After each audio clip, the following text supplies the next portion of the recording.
শুনেছেন, আল্লাহর কথা শুধু রসুল শুনেছে, আর নবীজির কথা তামাম সৃষ্টি শুনেছে।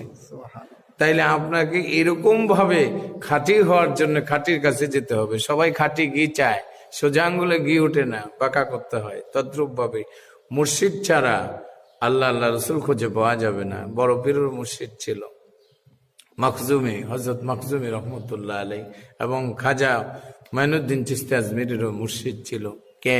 খাজা উসমান হারুনি। এই পৃথিবীর মধ্যে যাই আল্লাহ পেয়েছে, লক্ষ কোটি ওলিয়া উলিয়া গাউস কুতুবগণ পীর মুর্শিদের মাধ্যমে খোদা পেয়েছেন। আপনি পীর মুর্শিদ ছাড়া যদি ইবাদত করেন, আপনার ইবাদত গ্রহণযোগ্য হবে না। কারণ আপনি যতই রোজা রাখেন, আমিলাতুন নাসিবাতুন তাসলা নার হামিয়া, পীর মুর্শিদ না থাকলে সমস্ত ইবাদত খোদার দরবারে গ্রহণযোগ্য হয় না। এই জন্য কোরআনে পাকে আল্লাহ বলছে, ওয়ালা তামুতুন্না ইল্লা ওয়া আনতুম মুসলিমুন। বলুন আপনারা যে আমরা মুসলমানের ঘরে মুসলমান, তারপর আবার মুসলমান হইতে বলছে কেন?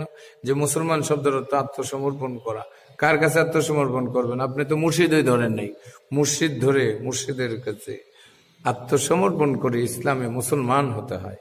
সুতরাং আপনি যদি মুসলমান না হন, তো আমরা নামাজ রোজা ইবাদত বন্দির কোনো দরকার নাই। এইভাবেও দেখেন আল্লাহ ইমানদারের উপরে ইবাদত বলছে, ইয়া আইয়ুহাল্লাযীনা আমানু কুতিবা আলাইকুমুস সিয়াম। ইমানদারদের উপরে নামাজ, ইমানদারদের উপরে দুরুদ ও সালাম, ইমানদারদের উপরে রোজা, ইমানদারদের উপরে সিয়াম। সুতরাং আপনি ইমানদার হওয়ার জন্য, মুসলমান হওয়ার জন্য এক নম্বর শর্ত পীর মুর্শিদের হাত ধরা। ইয়া আইয়ুহাল্লাযীনা আমানু কুনু মা'আস সাদিকিন। সত্যবাদীদের অনুসরণ করতে হবে। আর সত্যবাদী কারা? তারাই সত্যবাদী যারা আল্লাহকে পেয়েছেন, যারা আল্লাহকে সাধন করেছেন। উদুনি আস্তাজিব লাকুম, যাদের দোয়া আল্লাহ শুনেন, কবুল করেন, যাদের কথা উত্তর দেওয়ার জন্য আল্লাহ ব্যস্ত থাকেন, ওরাই আল্লাহ। আর আমি পোশাকে জব্বা দিয়ে শুধু আল্লাহ দাবি করলে হবে না।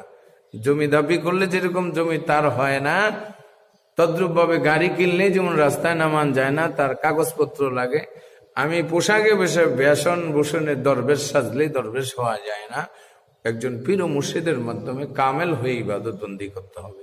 আল্লাহ যেন আমাকে আপনাকে তৌফিক দান করে। মা সা লা কাকুম, মা সা লা কাকুম ফিস সাকার। তোমরা সাকার নামক জাহান্নামে কেন আসলা? ফেরেশতারা জিজ্ঞেস করবে, তখন ওরা বলবে লাম নাকু মিনাল মুসাল্লিন, আমরা নামাজি ছিলাম না, নামাজ পড়তো না। আর আমরা কি করতাম না? নামাজ